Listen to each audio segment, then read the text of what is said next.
Well, I guessing it'd be about time to get this warmed up and going. Do-do-do-do-do-do.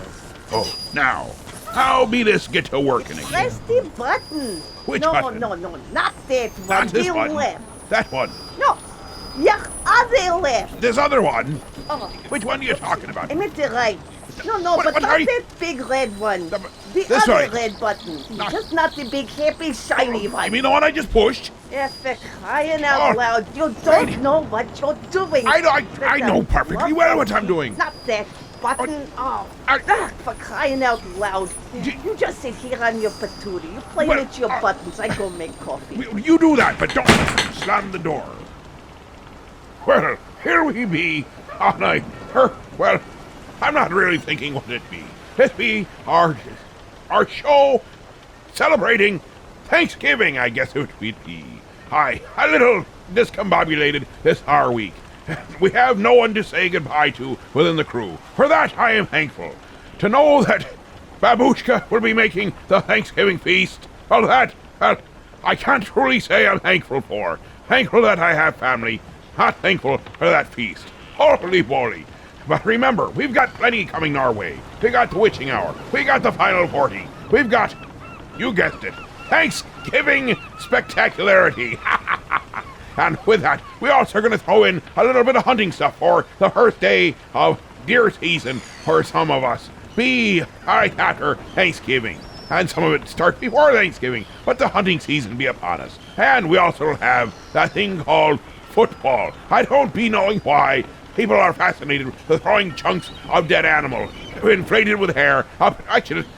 I think about it now. You inflate a dead animal with air and you throw it up and down a field and beat on each other. That does sound like a good time. So in that words, let's get right to it. Let's go to the second week of deer camp right here on the Captain's Quarters.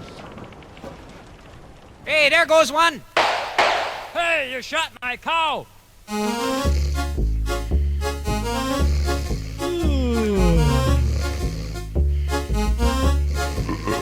It's the second week of deer camp, I got a swollen head. I'm lying with the dust balls underneath my bed. An icy breeze is blowing in through the tongue and groove. My pants are frozen to the floor and I'm too sick to move. I didn't drink too many, only 30 cans of beer. It must have been that last shot that put me under here. It's the second week of deer camp and all the guys are here. We drink, play cards and shoot the bull, but never shoot no deer. The only time we leave the camp is when we go for beer. The second week of deer camp is the greatest time of year.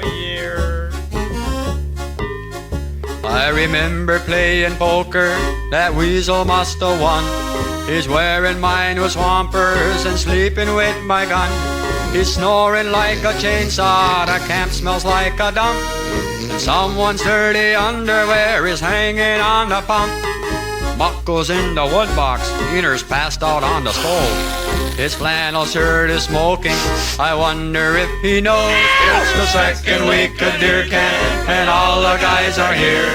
We drink, play cards and shoot the bull, but never shoot no deer. The only time we leave the camp is when we go for beer. The second week of deer camp is the greatest time of year. Vito's crawling through the door, I think he got frostbite. He passed out in the outhouse and he'd been there since last night. And Goofa stumbles through the door, he says he got a buck. He was coming from the wayside and he killed it with his truck. And Musty cracks a beer and says it's time to celebrate. Goofa's got the first buck since 1968. It's the second week of deer camp and all the guys are here.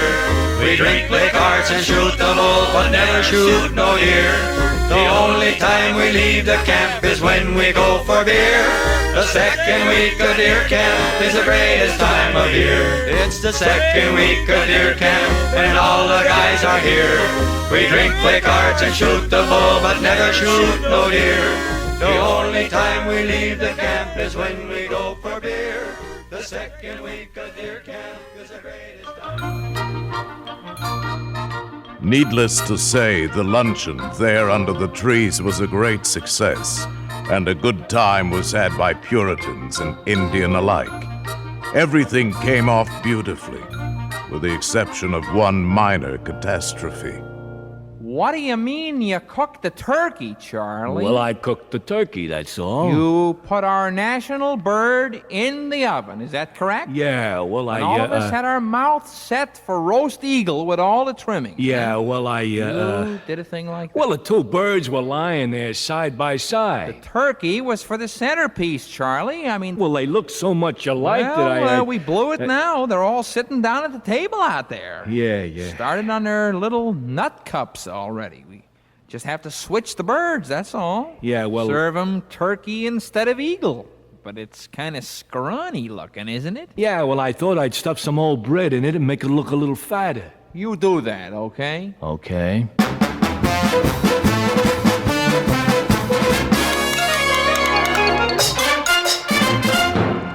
Well, that there be Stan Freeberg with the Thanksgiving story. I'm sure that's how it really went. Ha! I tell you, we be educating you here with history, math, and all kinds of fascinating subjects. And before that, we had diupers. Diupers with...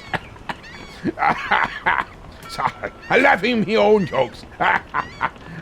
Where was I? Oh, yes, diupers with the second week of deer camp. Now, let's go right into a little bit of lessoning from Mr. Tom there. He's going to be telling us about hunting, the importance of doing it right, the hunting song. Almost every day during the hunting season, you see at least one item in the newspapers about somebody who has shot somebody else under the impression that he was a deer with a red hat, perhaps.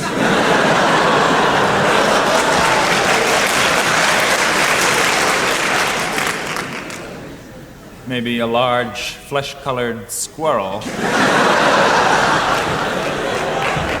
At any rate, it seems to me that this marks an encouraging new trend in the field of blood sports and deserves a new type of hunting song, which I present herewith.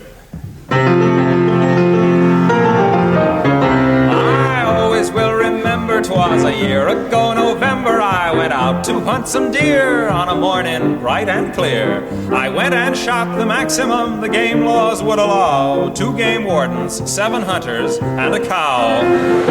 I was in no mood to trifle. I took down my trusty rifle and went out to stalk my prey. What a haul I made that day. I tied them to my fender and I drove them home somehow. 2 game wardens, 7 hunters, and a cow. The law was very firm. It took away my permit, the worst punishment I ever endured. It turned out there was a reason. Cows were out of season and one of the hunters wasn't insured. People ask me how I do it and I say there's nothing to it. You just stand there looking cute and when something moves, you shoot. And there's 10 stuffed heads in my trophy room right now. 2 game wardens, 7 hunters, and a purebred Guernsey cow.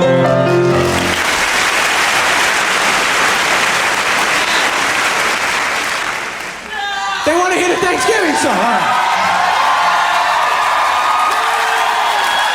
All right. This is a Thanksgiving song. I hope you enjoy it. Love to eat turkey. Love to eat turkey. Oh, I love you. Love to eat turkey, 'cause it's good. Love to eat turkey like a good boy should, 'cause it's turkey to eat. So good. That clapping's messing my head up, man. I appreciate it, but I was trying to think of the next line. I'm like, all I hear is clapping. Here we go. Thanks anyways. Turkey for me, turkey for you. let's eat the turkey in my big brown shoe. Love to eat the turkey at the table. I once saw a movie with Betty Grable. Eat that turkey all night long. 50 million Elvis fans can't be wrong. Turkey lurkey do and turkey lurkey dap. I eat that turkey, then I take a nap. Thanksgiving is a special night. Jimmy Walker used to say dynamite. That's right. Turkey with gravy and cranberry. Can't believe the Mets traded Darryl Strawberry. Turkey for you and turkey for me. Can't believe Tyson gave that girl VD.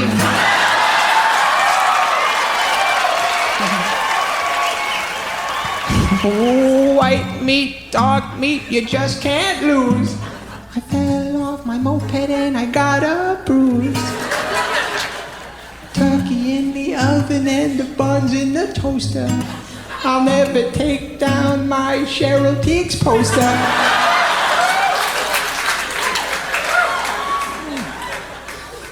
Wrap the turkey up in aluminum foil. My brother likes to masturbate with baby oil. Turkey and sweet potato pie. Sammy Davis Jr. only had one eye. Oh, turkey for the girls and turkey for the boys. My favorite kind of pants are corduroys. Gobble, gobble, goo, and gobble, gobble, giggle. I wish turkey only cost a nickel. Oh, I love turkey on Thanksgiving. Happy Thanksgiving, everybody.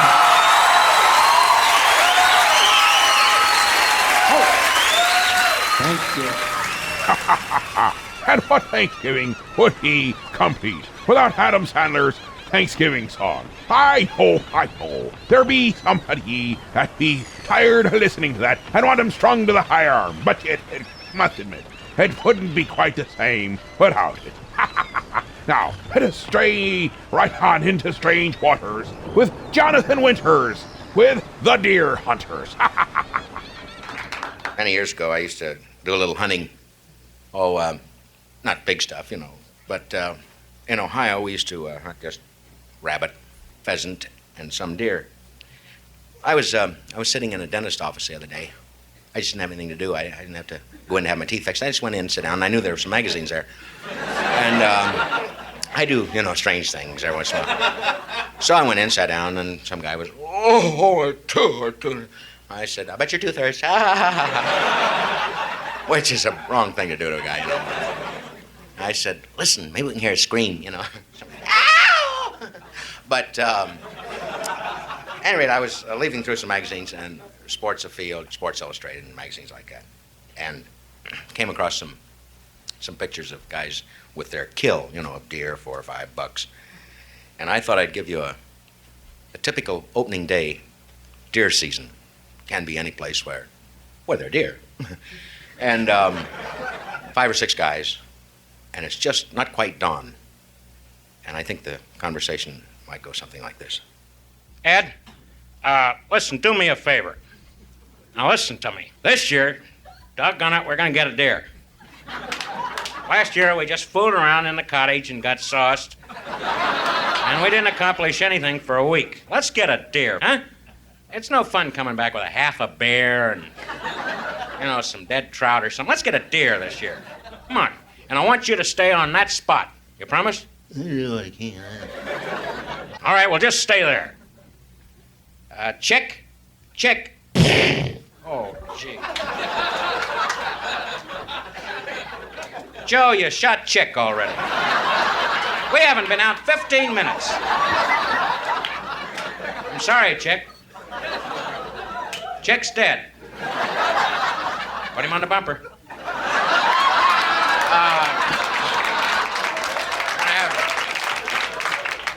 Tom, now I want you down in the gully, understand? Well, there wasn't nothing down there last year. Wasn't anything but dried leaves. Well, believe me, we never know. What was that? Ralph! Ralph, why would you shoot him in a tree? He was climbing up there to get a sight of the valley. Come on down. What was that? Tom's already dead. Now, there you go. That's what I mean. That's what I mean by not staying on your spot. What was that now? Now, Ralph's dead. Ralph, you shouldn't have been walking through that area there. Are you dead, Ralph? Oh, well, somebody put him on the bumper then. Because I want to take something back this year. I'm not kidding. Even if it's Ralph. Tom? Where are you, Tom? Oh, here. I didn't bring my gun. I thought I just... Don't act that way. You just stand in the hollow tree. There are animals in here. Raccoons and things, and woolly worms. And... Just do as I tell you. Have another drink and stay in the tree. Okay. Jeez. Hard enough to find deer. Oh, there's one. Boy, that's a dandy.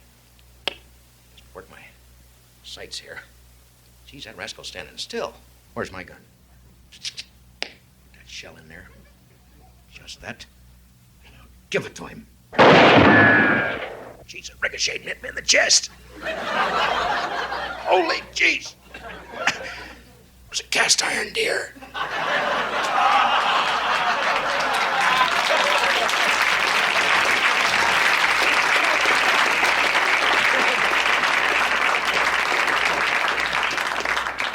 All right, fellow babies, and now it's time to go to our live remote man on the scene at the Pinedale Shopping Mall for the big WKRP turkey giveaway. So, take it away, Les Nessman. This is Les Nessman, your man on the scene here at the Pinedale Shopping Center where the excitement is mounting. We're here to witness the big WKRP turkey Thanksgiving giveaway. And I think I hear something now. The crowd is moving out into the parking area. And, oh yes, I can see it now. It's a helicopter. And it's coming this way. It's flying something behind it. I can't quite make it out. It's a large banner. And it says, Happy Thanksgiving. From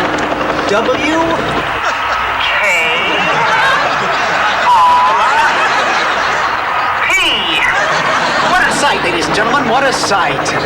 The copter seems to be circling the parking area now. I guess it's looking for a place to land. No, something just came out of the back of the helicopter. It's a dark object, perhaps a skydiver, plummeting to the earth from only 2,000 feet into the air. Second to the third. There's no parachutes yet. Those can't be skydivers. I can't tell just yet what they are, but... Oh, my God, they're turkeys! Oh, Johnny, can you get this? Oh, they're crashing to the earth right in front of our eyes! One just went through the windshield of a parked car! This is terrible. The crowd is running around, pushing each other. Oh, my goodness! Oh, the humanity! Oh, people are running about. The turkeys are hitting the ground like sacks of wet cement. Folks, I don't know how much longer the crowd is running for their lives. I think I'm going to step inside. I can't stay out here and watch this any longer. No, I can't go in there. Children are searching for their mothers, and not since the Hindenburg tragedy has there been anything like this. I don't know how much longer I can hold my position here, Johnny. The crowd... Les, are you there? Les isn't there. Thanks for that on-the-spot report, Les. Who just tuned in, the Pinedale Shopping Mall has just been bombed with live turkey. Film at 11. Les, are you okay? I don't know. A man and his 2 children tried to kill me. After the turkeys hit the pavement, the crowd kind of scattered, but some of them tried to attack me. I had to jam myself into a phone booth. Then Mr. Carlson had the helicopter land in the middle of the parking lot. I guess he thought he could save the day by turning the rest of the turkeys loose. Gets pretty strange after that. Now it gets strange. Yeah, right. No, Les, come on now, tell us the rest. I really don't know how to describe it. It was like the turkeys mounted a counterattack. It was almost as if they were organized.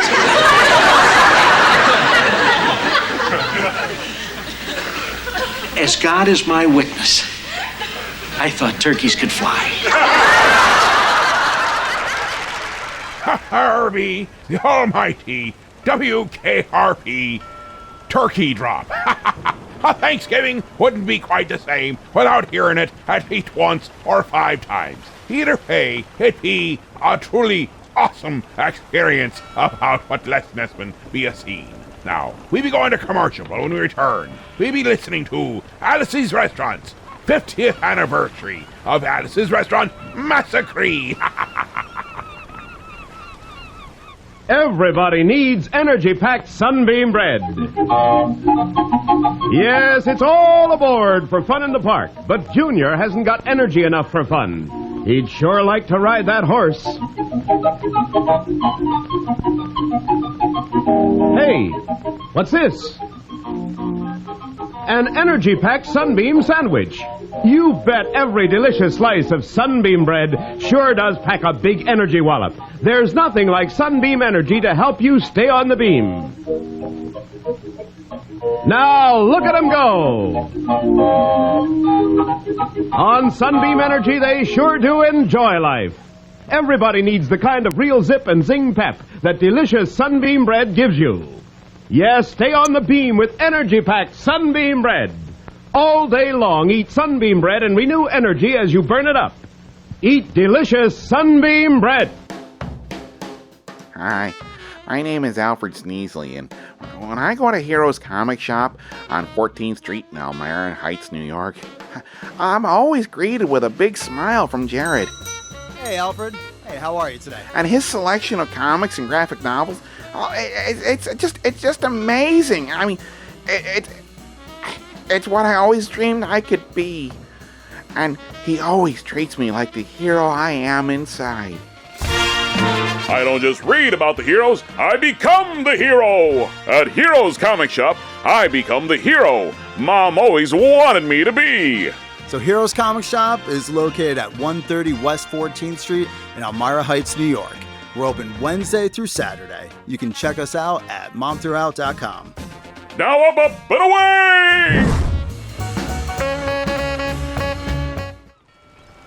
Well, here we be once again, and we be standing in front of Arlo Guthrie's Alice's Restaurant Massacre 50th anniversary. Hi, it'd be fascinating in that he, after a while, decided to be doing Alice's Restaurant on tour every 10 years.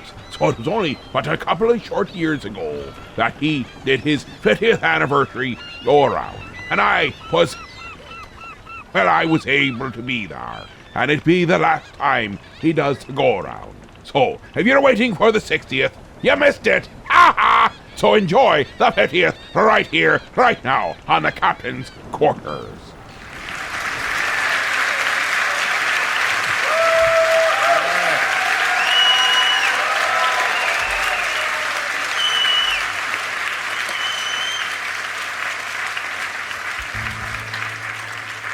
All right. Well, you're still here. That's good.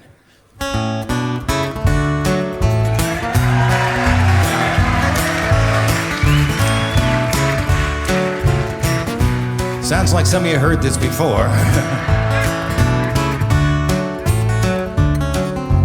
I know I have.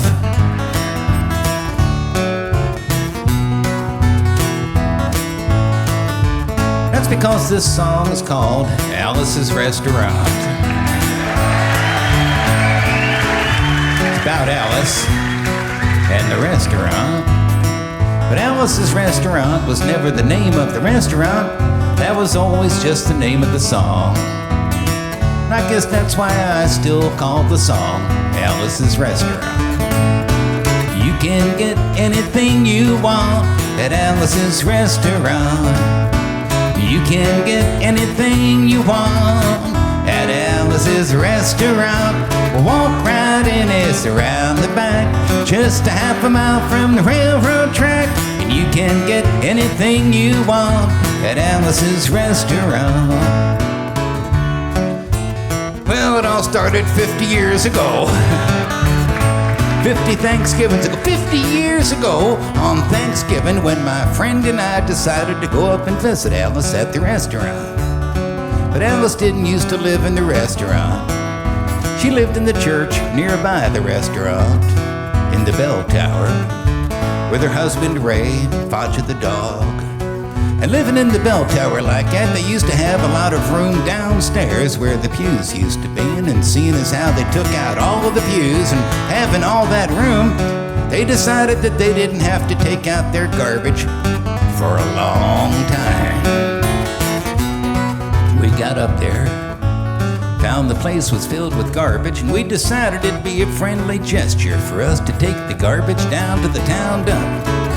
So we took the half a ton of garbage, put it in the back of a red VW microbus, took shovels and rakes and implements of destruction, and headed on toward the town dump. We got there. There was a sign, a chain across the road saying, "Closed on Thanksgiving." And we had never heard of a dump being closed on Thanksgiving before. So with tears in our eyes, we drove off into the sunset looking for another place to put the garbage. And we didn't find one till we come to a side road. And off of the side road there was a 15-foot cliff, and at the bottom of the cliff there was another pile of garbage. And we decided that one big pile would be better than two little ones. And rather than bring that one up, we decided to throw ours down. That's what we did. Drove back to the church, had a Thanksgiving dinner that couldn't be beat, went to sleep and didn't get up until the next morning when we got a phone call from Officer Obi. He said, "Kid, we found your name on an envelope at the bottom of a half a ton of garbage. Just wanted to know if you had any information about it." And I said, "Yes, sir, Officer Obi. I cannot tell a lie. I put that envelope under that garbage." It was after talking to Obi for about 45 minutes on the telephone that we finally arrived at the truth of the matter. And Obi said we had to go down, pick up the garbage, and we also had to go down and talk to him at the police officer station.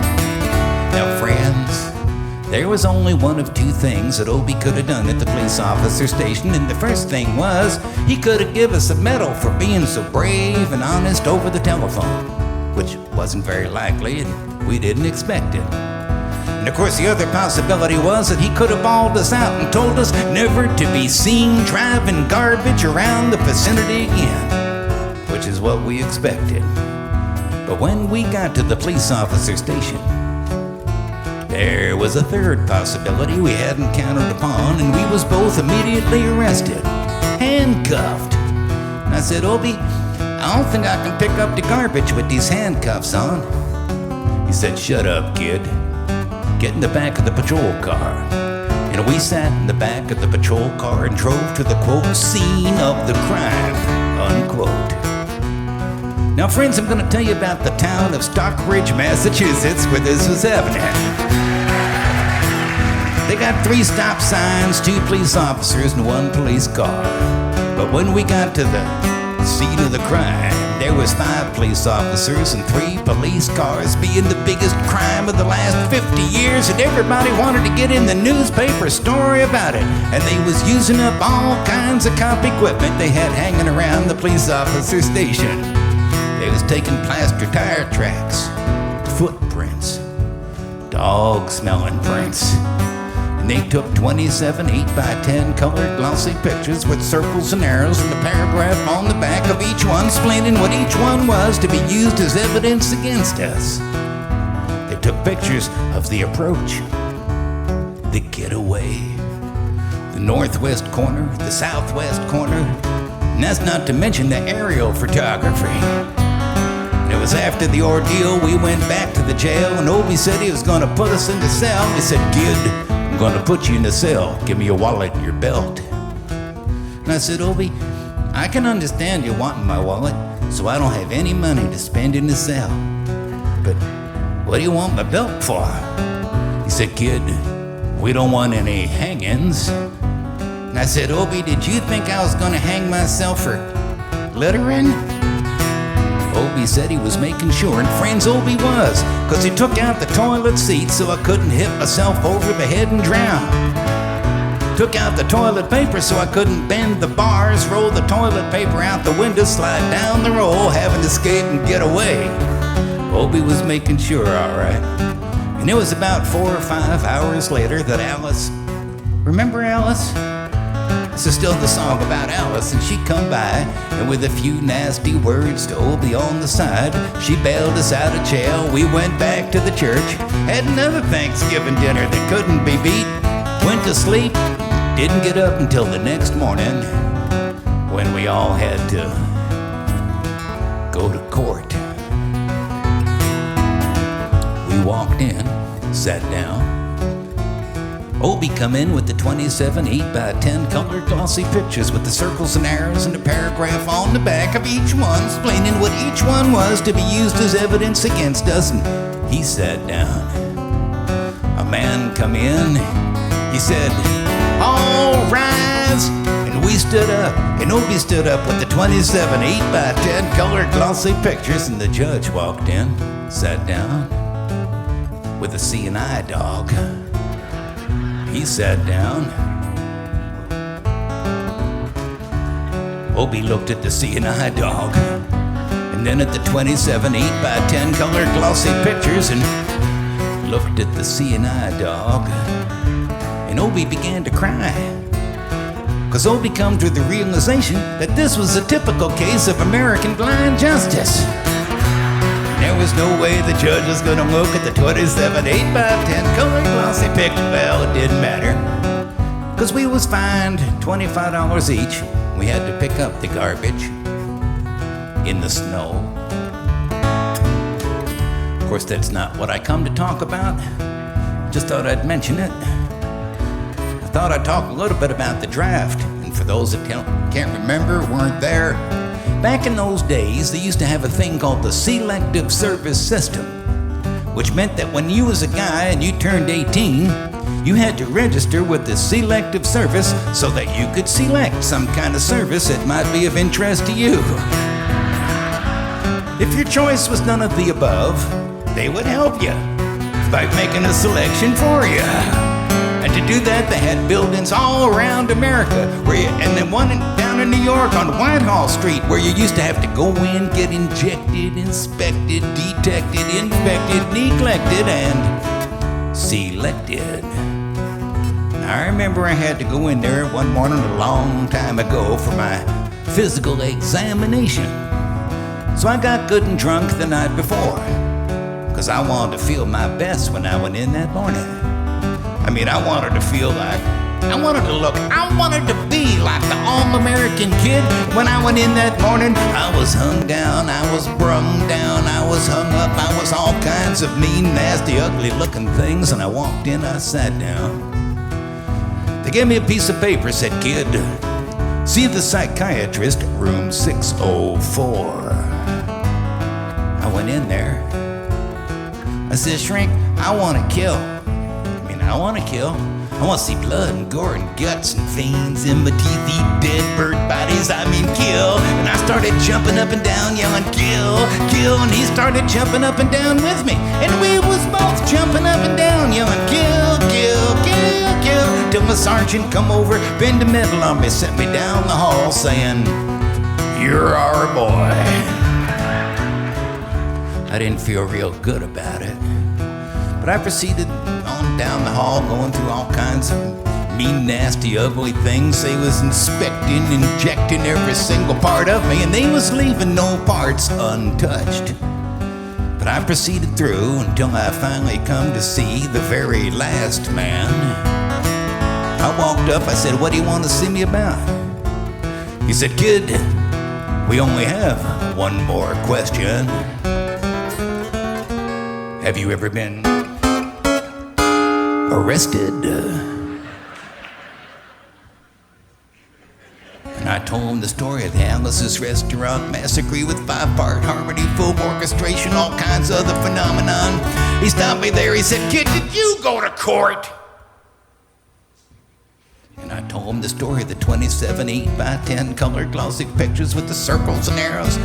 He stopped me again. He said, "Kid, I want you to go over, sit down on that bench that says Group W. Now, kid."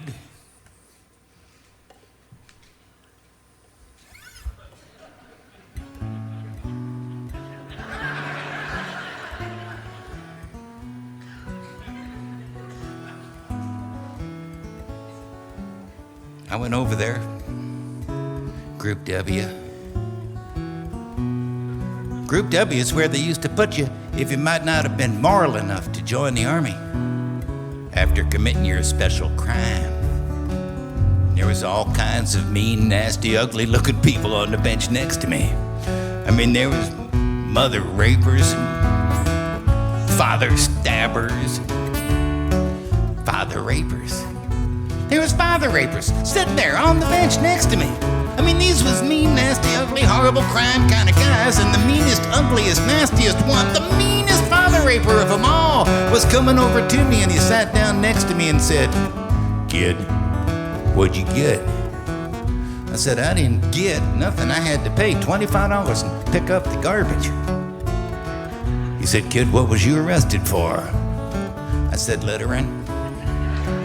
And they all moved away from me on the bench there, giving me the hairy eyeball and all kinds of stuff, you know, until I said, "And creating a nuisance," and then they all come back and shook my hand. We had a great time on the bench talking about crime, mother stabbing, father raping. We were smoking cigarettes and all kinds of stuff, having a good time. Till the sergeant come over. He had some paper in his hand. He held it up.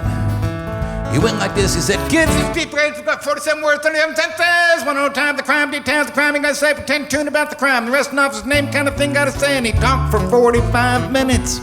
And nobody understood a word he said. But we had fun filling out the forms and playing with the pencils on the bench. I wrote down the massacre like I was supposed to, and I put down my pencil, turned over the piece of paper. And there on the other side of that piece of paper, in the middle of the other side, I mean away from everything else on the other side, underlined, capitalized, quotated, read the following words. "Kid, have you rehabilitated yourself?"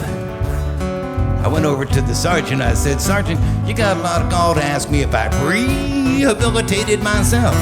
I mean, I'm sitting here on the bench. I mean, I'm sitting here on the Group W bench because you want to know if I'm moral enough to join the army, burn women, kids, houses, children, villages after being a litter bug." He said, "Kid, we don't like your kind. We're going to send your fingerprints off to Washington." And friends, somewhere in Washington, enshrined in a little folder, is a study in black and white of my fingerprints. They're still there. They've been there 50 freaking years. And I'm not the only one. They've been adding to the collection recently.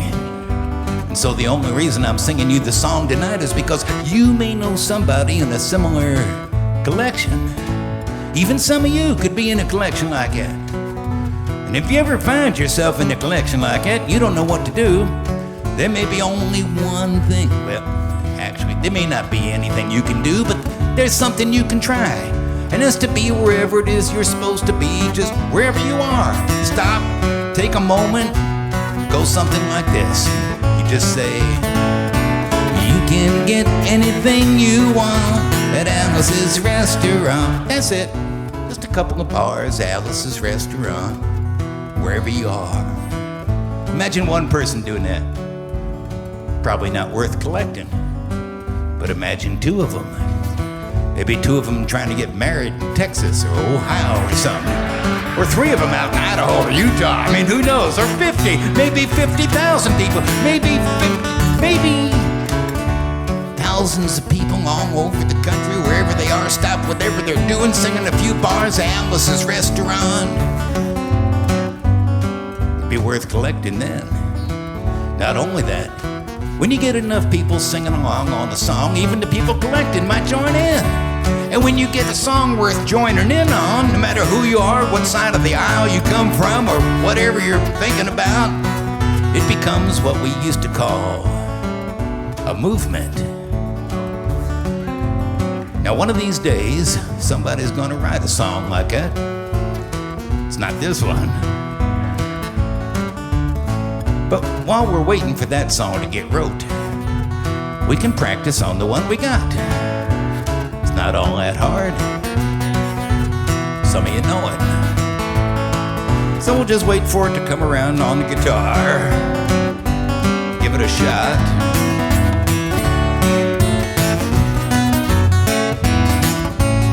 Something like this. You can get anything you want at Alice's restaurant.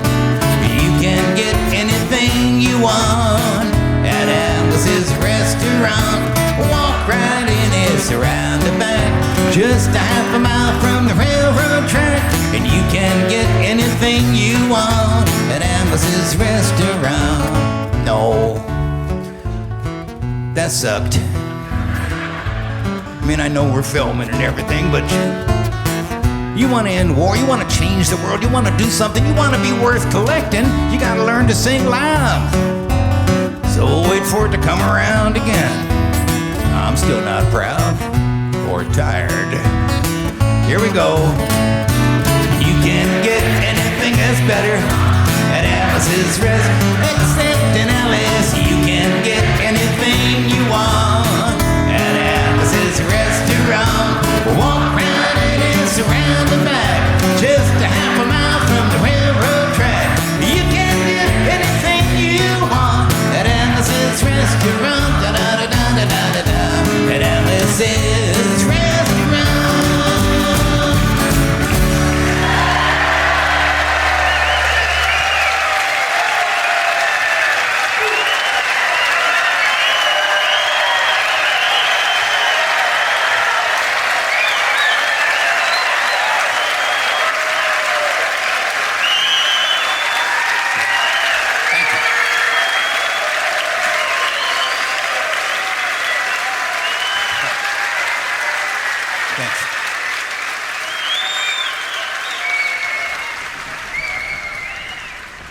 Last week, I introduced ye to Alice's Restaurant, the original 1967. This week, it be the 50th anniversary.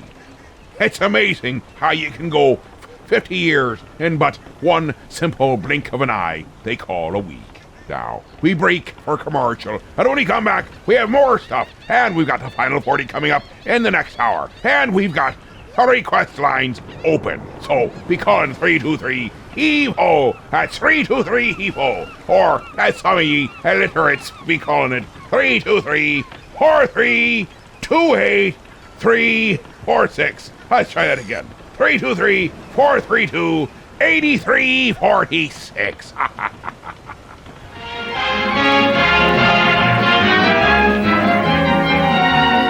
You know, there are lots of activities going on about this season of the year.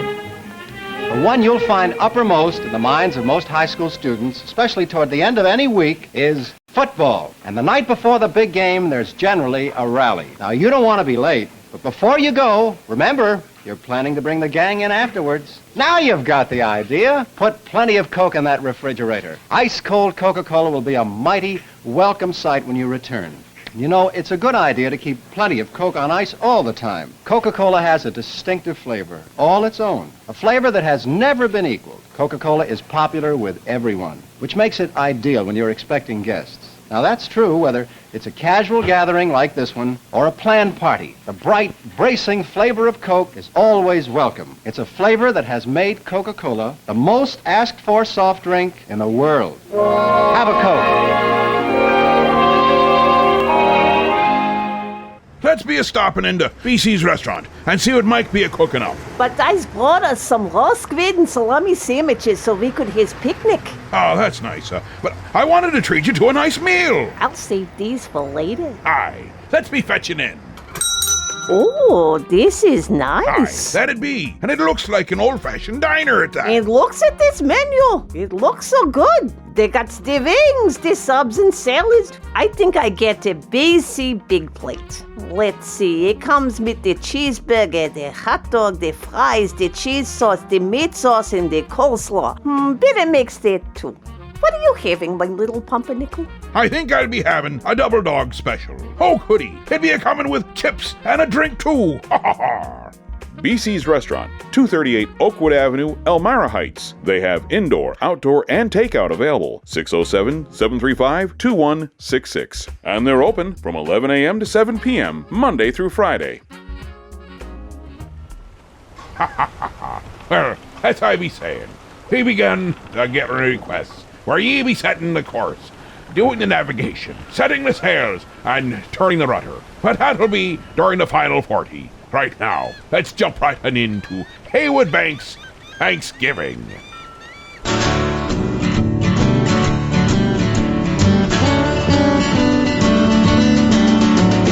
I wish every day could be Thanksgiving. 365.25 days of the year. Thankful for what we got. Forget about things we're not. Oh, I wish every day could be that day. The banks and the post office, they won't be over. So don't you look for that check in the mail. On TV, well, there would be nothing but football. Unless you like watching Bullwinkle float down Broadway. Past the sewage treatment plant onto the expressway. The grandmother's condominium, we ride in our trusty SUV. We'll all shout hooray when she pops a processed turkey in the microwave. Oh, I wish every day could be that day. The banks and the post office, they won't be over.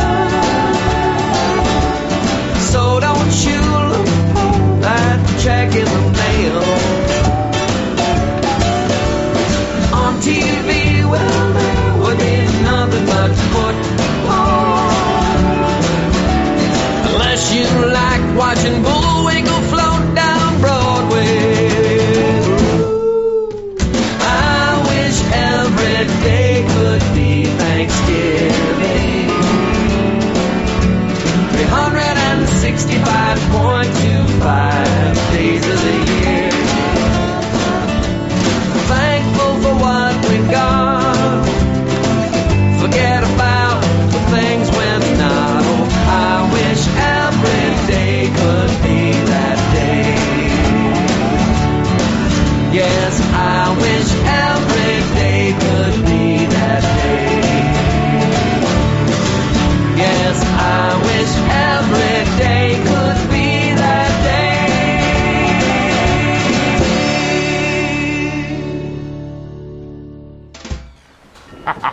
Not just do we have things to be thankful for, but we must remember family during Thanksgiving. And family comes in many shapes and many sizes. Here be Tom Hunter's 5 moms and 3 dads. We all live in this big old house. 8 adults, 6 kids, and 1 pet mouse. 2 dogs, 3 cats, and a parakeet. Got a great big garden, and we never eat meat. The room's upstairs and down the hall. It's the one with the crayons all over the wall.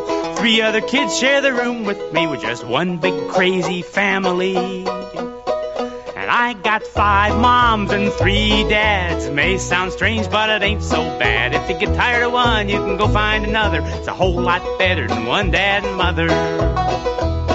I suppose someday when I'm all grown up, we'll take a survey to see if I'm screwed up, asking all of us hippie kids what we think of what our parents did. I'll have to ask which parents they mean. I got a whole lot more than most kids I've seen. And if we haven't solved all the problems yet, at least we've come up with a whole new set.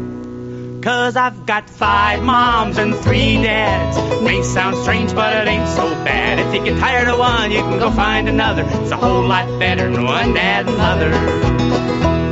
So come on by and visit us. We're the house with the black VW bus. There's a swing out front and a beat-up car, a beer sign from some western bar. Sunday is our potluck night. Whatever you can bring, it'll be all right. There'll be games and songs and food and jokes. I'll introduce you to all my folks.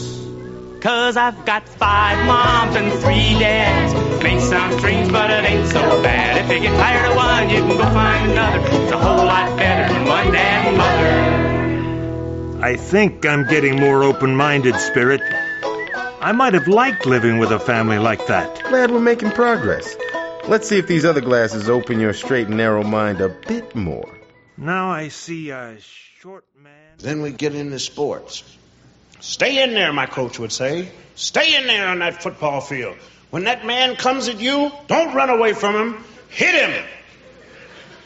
Can I talk to you for a sec?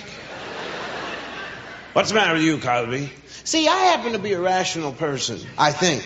I don't like pain. See, if I cross the street and a car is coming and it runs over me, then I don't cross when that car or any other thing looking like that is coming that way again. I wait till he passes.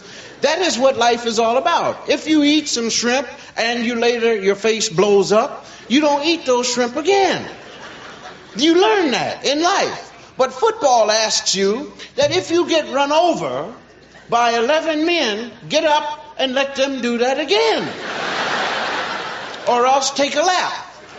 Well, I ran more laps than anybody in football, man, because I didn't want to get hurt. And the guy said, well, you're a chicken.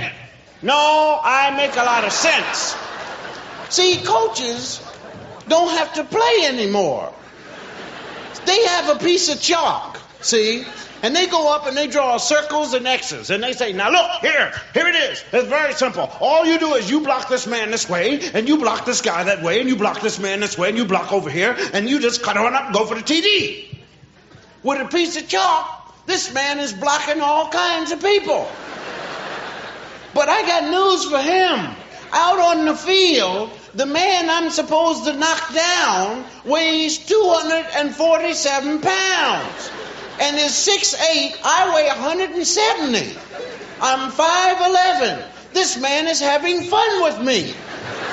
He has ripped my uniform off 8 times and sent me back to the huddle, my own huddle, stark naked, of which I drew a 15-yard fine.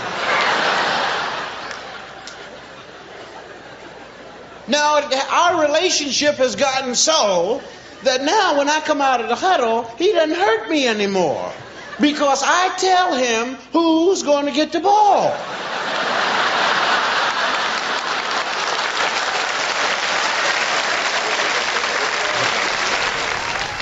There be Bill Cosby with football. He's got other excerpts about football, street football, and other whatnot. I don't believe we'll be getting that tonight, but we will be getting to Rafi's peanut butter sandwich. Why do I play that one right now? Well, not everybody likes turkey. Some people like their Thanksgiving dinners a little bit simpler, and sometimes it doesn't get much simpler than a nice peanut butter sandwich. And that, I've had Thanksgivings like that before, and truly have been thankful for them. Now I'd like to play the kazoo for you in the next song I'm going to do, which is about a peanut butter sandwich. And it sounds like this.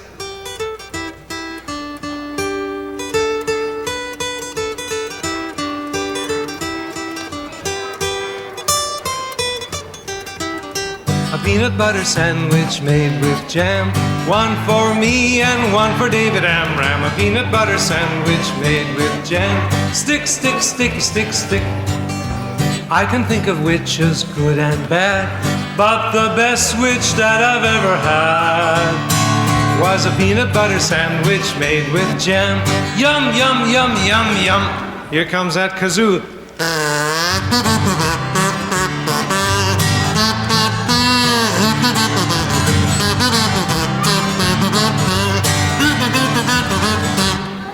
A peanut butter sandwich made with jam. One for me and one for David Amram. Peanut butter sandwich made with jam. Stick, stick, stick, stick, stick. Oh, yum, yum, yum, yum, yum. Or if you like it a lot, gobble, gobble, gobble, gobble, gobble. Or if you're a careful eater, bites, bites, bitey, bites, bite. Or if it sticks to your roof of the mouth, it's, chew, chew, chew, chew, chew. Don't be a forgetting. 323, heave-ho. Someone but may have eaten me a moment ago, and they said, what is it that you be liking a peanut butter sandwich and be so thankful for? Well, about the time you have one of Babushka's special holiday Thanksgiving dinners of raw squid flambe, you'll be thankful for every peanut butter sandwich you ever put across your lips. We'll be back in just a moment.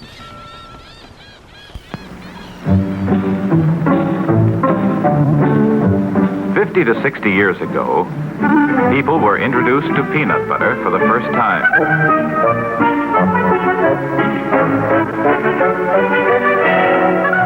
They looked it over carefully. The daring and courageous bought it. Well, children loved it. But Ma and Pa were more critical. They discovered it had several drawbacks. It became oily and sticky and didn't stay fresh very long. It was rather hard to digest. It didn't taste like peanuts. Grown-ups never became peanut butter fans until 1933, when a new kind of peanut butter started to appear in grocery stores. It looked different. It smelled different. It tasted different.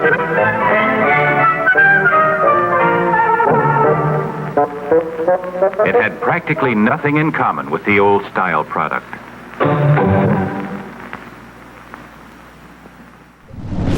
Look, Sidekick, a shop just for heroes. No, it's a comic book shop and it's for everyone. Not possible. See, it's even right in the name, Heroes. So that means you'll need to stay out here whilst I go shopping. It's Heroes, your mom threw out comic shop, and it's for everyone, including sidekicks. Hey guys, you know, the little guy is right. It's all about the love of comics, and not whether you can fly or not. But, by the way, I do love the cape. Gee, thanks. So Heroes Comic Shop is located at 130 West 14th Street in Elmira Heights, New York. We're open Wednesday through Saturday. You can check us out at momthroughout.com. Oh, look! They have Archie comics! Heroes Comics, for every kind of hero. You're listening to 1410 WELM Elmira and 106.5 FM The Pirate. Welcome back to the second hour of me show, me boy. And boy, oh boy, have we got some splendiferous bits and baubles right in store for ye. For example, the Final 40. It'd be extremicated right from the request sent to us via the mail of... That's email, you dolt. That's what me be saying. They can also call us at 323-HEAVE-HO. I'd like to heave-ho you. But was that my little pumpernickel? Nothing, my dear. You old sea hag. Well, here, let me help you get this show going again. Avast you, old bat! Evil! We're all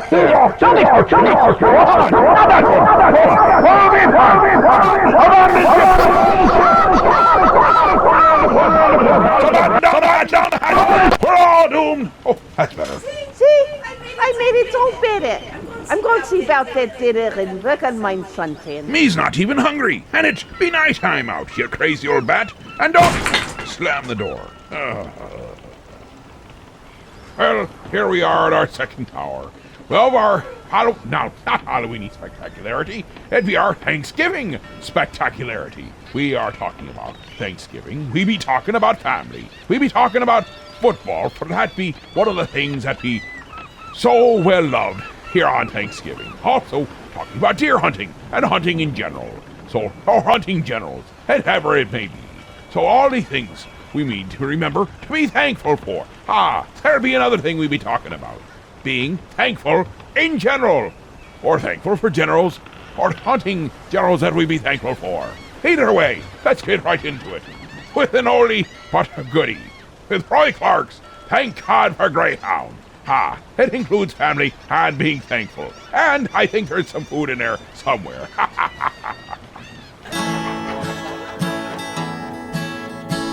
This is perhaps, of all the great Bill Anderson songs that I've recorded, this one, Bill didn't write this one, but it's the meatiest of all. I've made a small fortune, and you've squandered it all. You've shamed me till I feel about 1 inch tall. But I thought I loved you, and I hoped you would change. So I gritted my teeth and didn't complain. Now you come to me with a simple goodbye. You tell me you're leaving, but you won't tell me why. We're here at the station, and you're getting on, and all I can think of is, thank God in Greyhound you're gone. Thank God in Greyhound you're gone. And that load on my mind got lighter when you got on.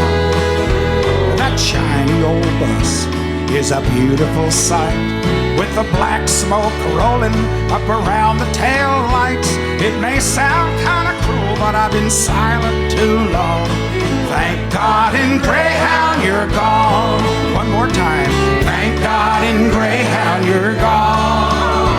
I didn't know how much longer I could go on, watching you take the respect out of me, watching you make a total wreck out of me. That big diesel motor is a-playing my song. Thank God in Greyhound you're gone. Thank God in Greyhound. The old lady. You know Slim Whitman, huh? You're gone.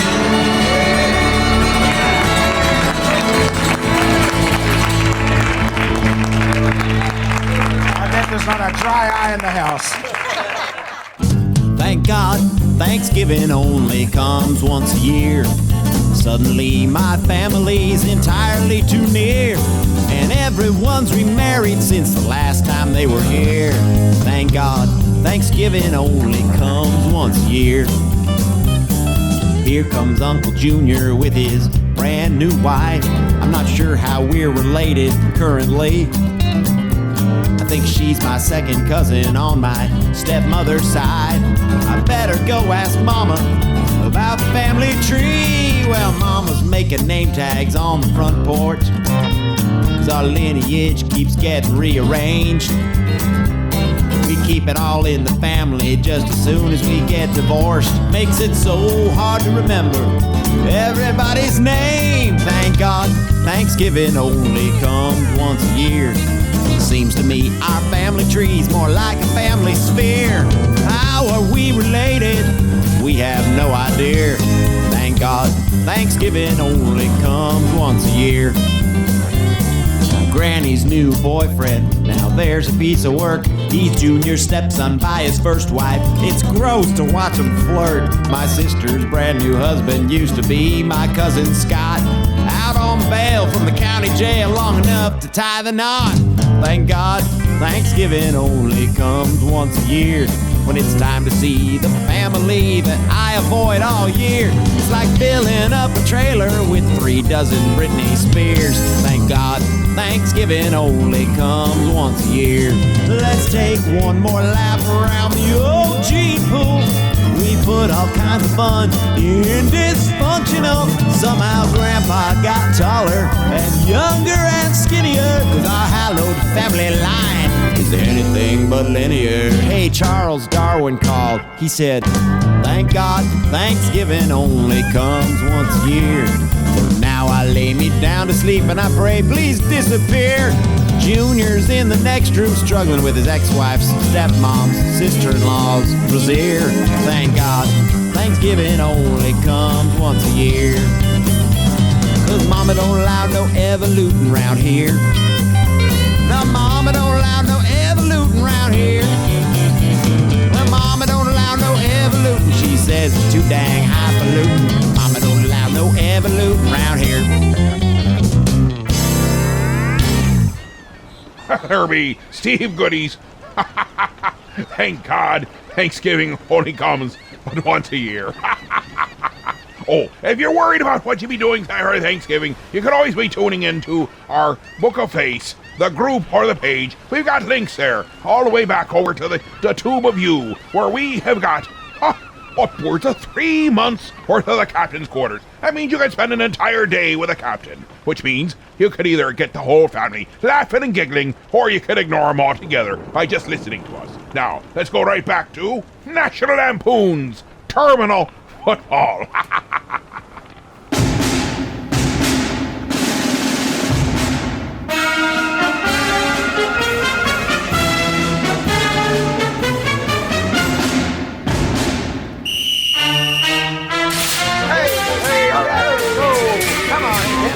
Hey, you guys want to come in here for a second? Kelly, hey, get in here, huh? Hey, we stop horsing around in the shower and come over here. I got something to say before the game. Okay, Coach. All right, shut up, Chico. Yeah. Okay, now, you guys. We ain't had a serious talk since the beginning of the season, but I think it... All right, look, I think it's time we had one now. Right, Coach, you tell him. Well, shut up, I got something to say. Okay, now some of this may sound stupid to some of you guys, but I want you to hear me out.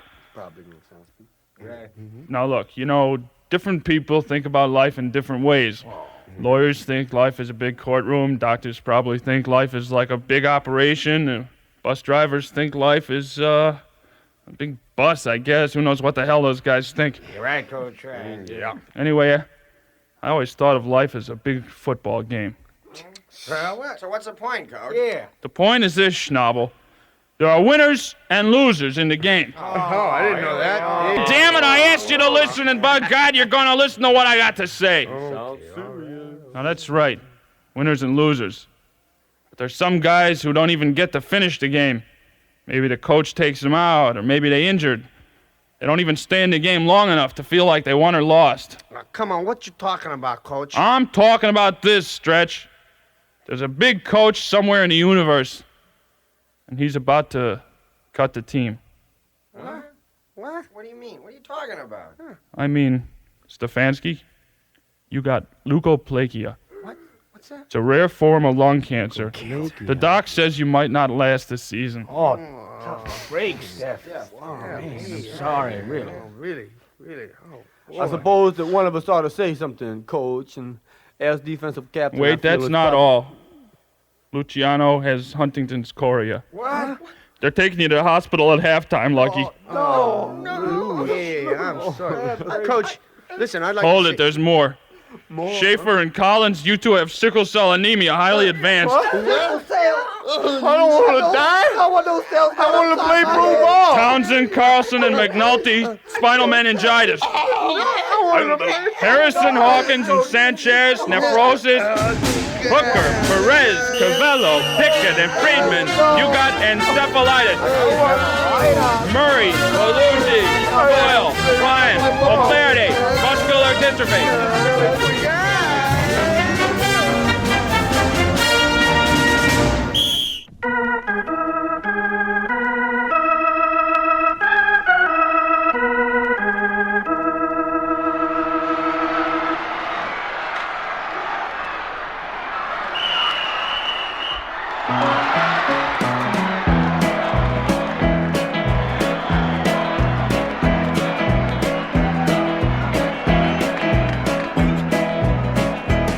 It was a beautiful day, it was a sellout crowd, and the air was filled with a mighty yell. Some was carrying pennants, some said heaven, and some said hell. And the referee stepped to the field, and he flipped a coin, and it revealed what every faithful Christian should believe: that Jesus was elected to receive. So let's give Jesus Christ a football, let him even up the score. Let him run it through the crossbars and beyond the cross no more. Let's give Jesus Christ a football, let him even up the score. Let him run it through the crossbars and beyond the cross no more.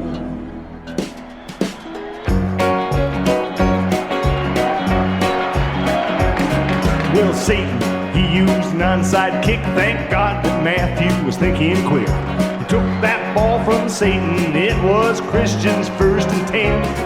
And with the strength that moved the rock, well, the Savior made him a mighty block. Found himself the way he'd been conceived, free and clear, open to receive. So let's give Jesus Christ a football, let him even up the score. Let him run it through the crossbars and beyond the cross no more. Let's give Jesus Christ a football, let him even up the score. Let him run it through the crossbars and beyond the cross no more.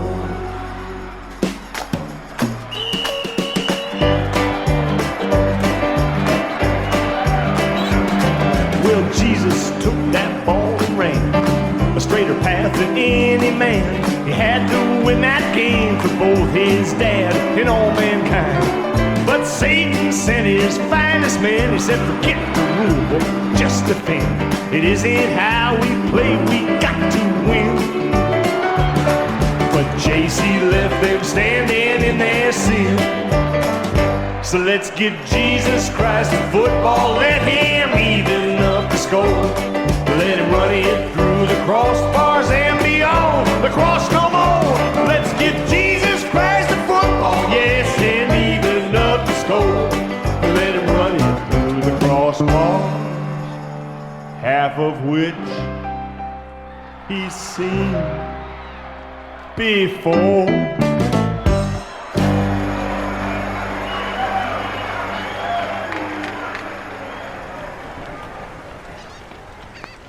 That there be Jesus Christ Football Star by good old Martin Mall himself. Now, we're going into some Ron White, where he tells us a little more about deer hunting. I'm probably not a typical Texan in that I don't hunt. I fish, but I don't hunt. And not because I think it might somehow be more holy to eat meat that's been bludgeoned to death by somebody else. That's not it. It's really early in the morning. It's really cold outside, and I don't want to go.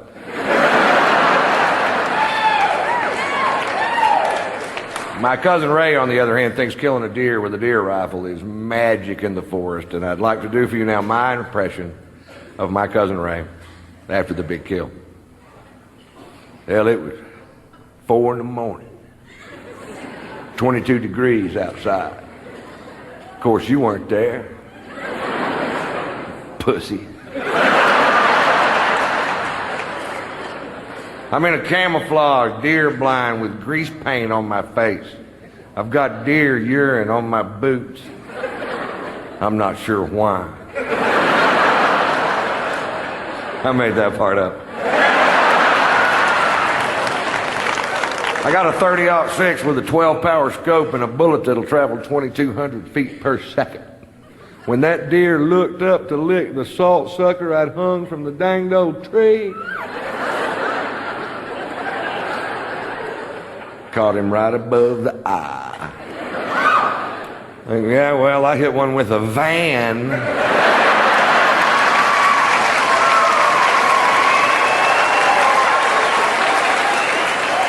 Going 55 miles an hour with the headlights on and the horn blowing.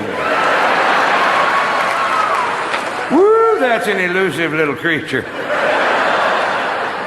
If you ever miss one, it's because the bullet's moving too fast. Slow that bullet down to 55 miles an hour, put some headlights and a little horn on it. The deer will actually jump in front of the bullet.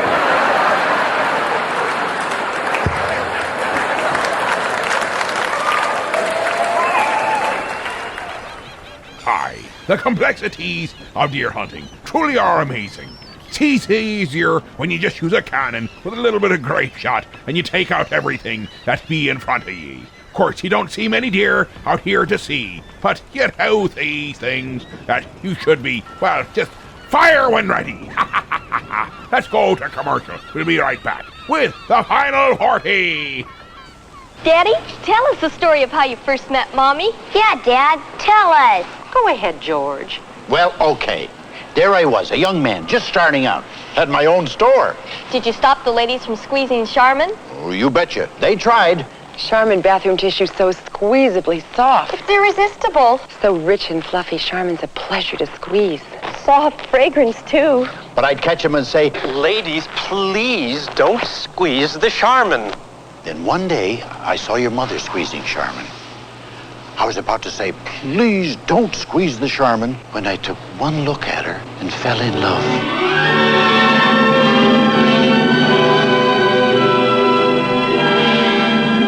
And he let me squeeze the Charmin, didn't you, George? Yep, and to this day, your mother's the only one I've ever let squeeze the Charmin. Even now, George? Even now. Charmin's so squeezably soft, it's irresistible. Hi, my name is Alfred Sneasley, and when I go to Heroes Comic Shop on 14th Street in Elmira Heights, New York, I'm always greeted with a big smile from Jared. Hey, Alfred. Hey, how are you today? And his selection of comics and graphic novels, it's just amazing. I mean, it's what I always dreamed I could be. And he always treats me like the hero I am inside. I don't just read about the heroes, I become the hero! At Heroes Comic Shop, I become the hero Mom always wanted me to be! So Heroes Comic Shop is located at 130 West 14th Street in Elmira Heights, New York. We're open Wednesday through Saturday. You can check us out at momthroughout.com. Now up and away! Well, here we be. It's the final 40. We're a little concerned about what the turbulent waters you'll be sending us into. But that is what we put the final 40 for. We put our armor on, we put a sand in our claw, and we set forward, hoping you don't get us killed. Right to the phones we be. Captain, you know what I'd like to end my day with today? I'd like to hear Con Deliverance from the Vatican Rag. Have a great night. Another big news story of the year concerned the Ecumenical Council in Rome, known as Vatican II. Among the things they did, in an attempt to make the church more commercial, was to introduce the vernacular into portions of the Mass to replace Latin, and to widen somewhat the range of music permissible in the liturgy. But I feel that if they really want to sell the product in this secular age, what they ought to do is to redo some of the liturgical music in popular song forms. I have a modest example here. It's called the Vatican Rag.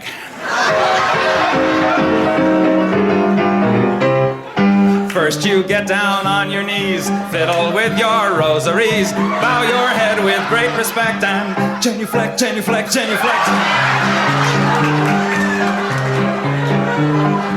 to whatever steps you want if you have cleared them with the pontiff. Everybody say his own Kyrie eleison, doing the Vatican right.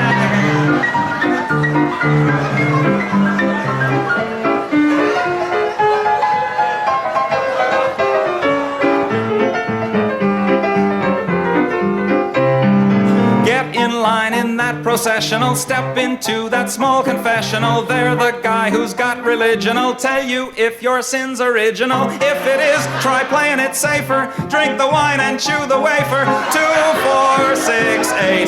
Time to transubstantiate. So get down upon your knees, fiddle with your rosaries, bow your head with great respect and genuflect, genuflect, genuflect.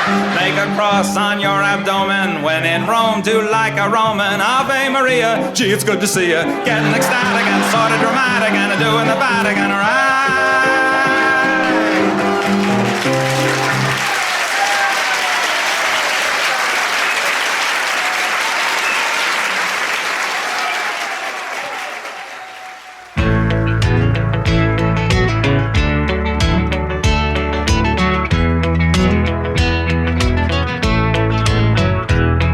For 2 long years, my head hurt bad, so the doctor checked me and he shook his head. He said, I'm sorry to tell you, but your body's outlived your brain. He said, I know this doctor in New York, son, and he'll fix you right up with a brand new one. So the head doctor met me when I stepped down off of the train. He said, we had this bank robber killed last night. His body shot, but his brain's all right. I'll give you a transplant, boy, and you'll be okay. I got my new brain in and I was feeling great. I went right back to Nashville with no headache, but something strange happened when I walked in the bank one day. I said, stick 'em up, everybody, I'm robbing this place. Drop all of your money in my guitar case. Don't nobody move and don't nobody reach for that door. A lady said, why, you're Johnny Cash. I said, no, ma'am, I'm the Manhattan Flash, and I am the best bank robber in New York. Now, the other night, Roy Acuff called me. He said, John, I'd like for you to do the opera.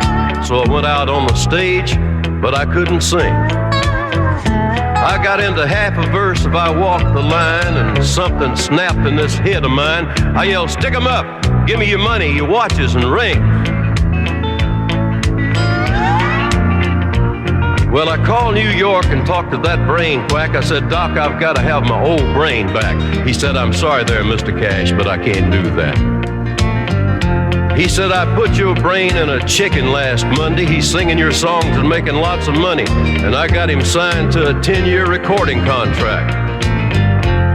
Now, friends, if you see me walking down the street, remember what you see ain't necessarily me. And if I try to hold you up, don't pay me no mind. But when you got $10 that you can blow, you ought to catch that Johnny Chicken show. He's doing fairs and concert dates all up and down the line. I said, stick 'em up, everybody, I'm robbing this place. Drop all of your money in my guitar case. Don't nobody move and don't nobody reach for that door. A lady said, why, you're Johnny Cash. I said, no, ma'am, I'm the Manhattan Flash, and I am the best bank robber in New York.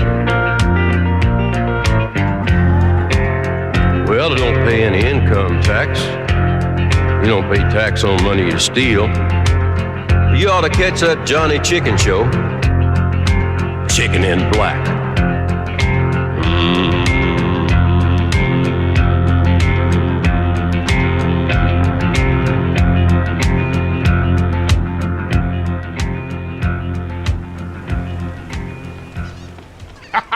And there be Johnny Cash's The Chicken in Black. Dad, Captain! Mama Babushka has been inspired by Thanksgiving music and is working on a Thanksgiving feast. Dad, Captain, what does reconstituted field rations mean? Well, Hollywood, dear, I think it be that we should be getting back to the phone lines, for our fates be sealed. Oh, boy.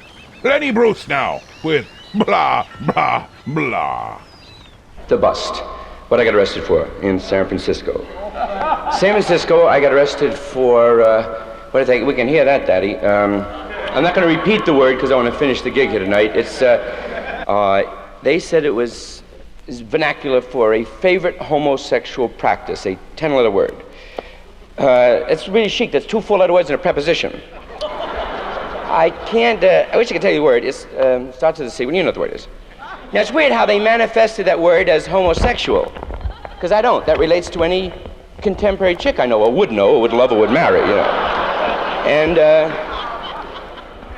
now, when I took the bust, I finished the show, I said that word, you know, the 10-letter word, and he comes over and he says,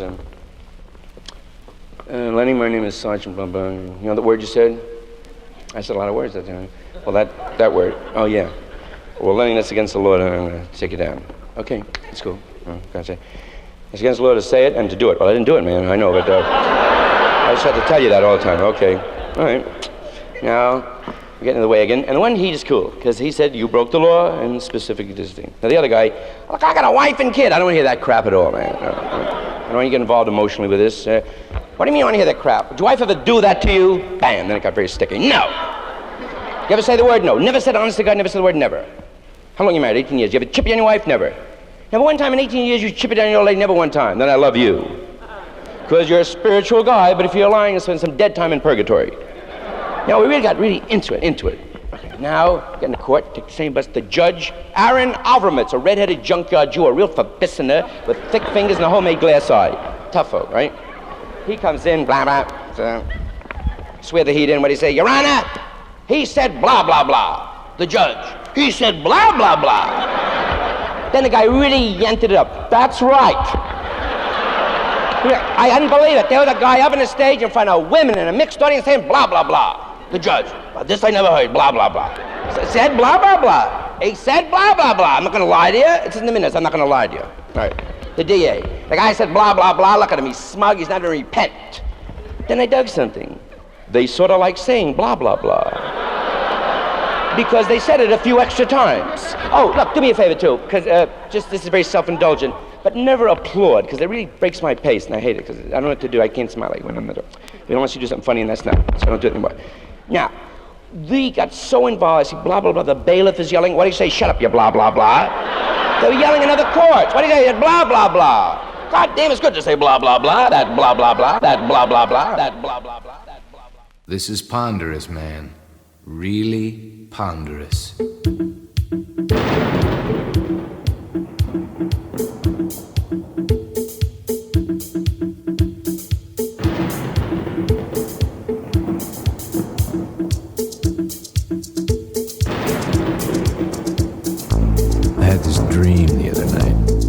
I went to work one day, and nobody remembered who I was.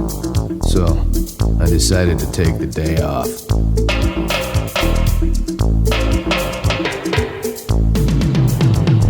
On my way out, I run into my boss, and he says, "Hey, you look familiar." I said, "Thanks. People say that a lot in these dreams." And the horns kicked in. My shoes started to squeak. Then all of a sudden, I'm standing on a beach in some tropical part of the world, and there's a sign that says, "Aren't you supposed to be at work?" Sort of screamed out at me. I remember, I'd been here in other dreams. But usually there was a water polo game, and a girl who could talk with her eyes, and she'd say, "Can you see what I'm saying?" And the horns kicked in, and my shoes started to squeak. Before I knew it, I was walking near a lake when a phone rings, and the operator speaks to me in a language I don't understand.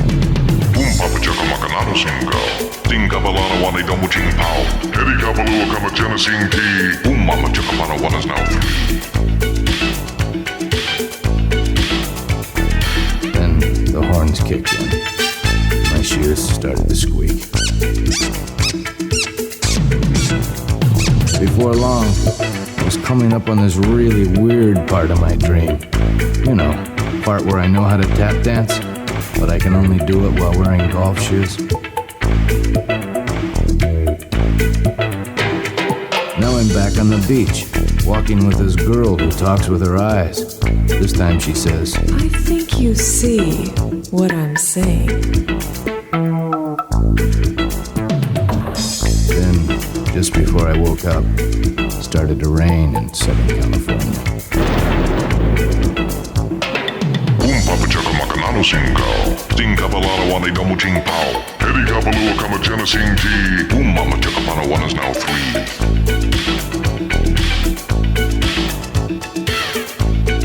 A girl who talked with her eyes. Can you see what I'm saying? Aren't you supposed to be at work? This is ponderous, man. Really ponderous.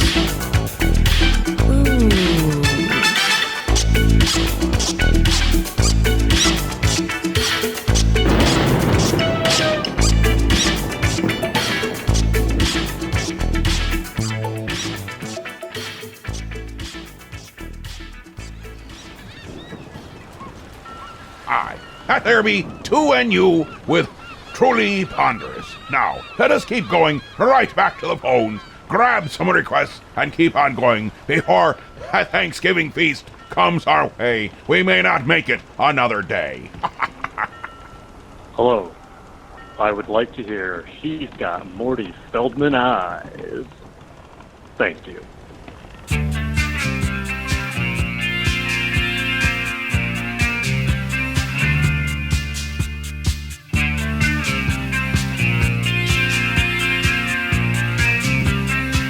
Her head is growing bald. Her feet are twice her size. She says it's not her fault. She's got Marty Feldman eyes. She'll turn the sprinklers on you and dry you off with her thighs. She'll confuse the hell out of you. She's got Marty Feldman eyes. And she'll woo you, then she'll moon you, and forget to pull her pants up. She's obnoxious, and she knows it, and she knows how to blow her nose up. All the boys think she's fried. She's got Marty Feldman eyes. Do it dirty!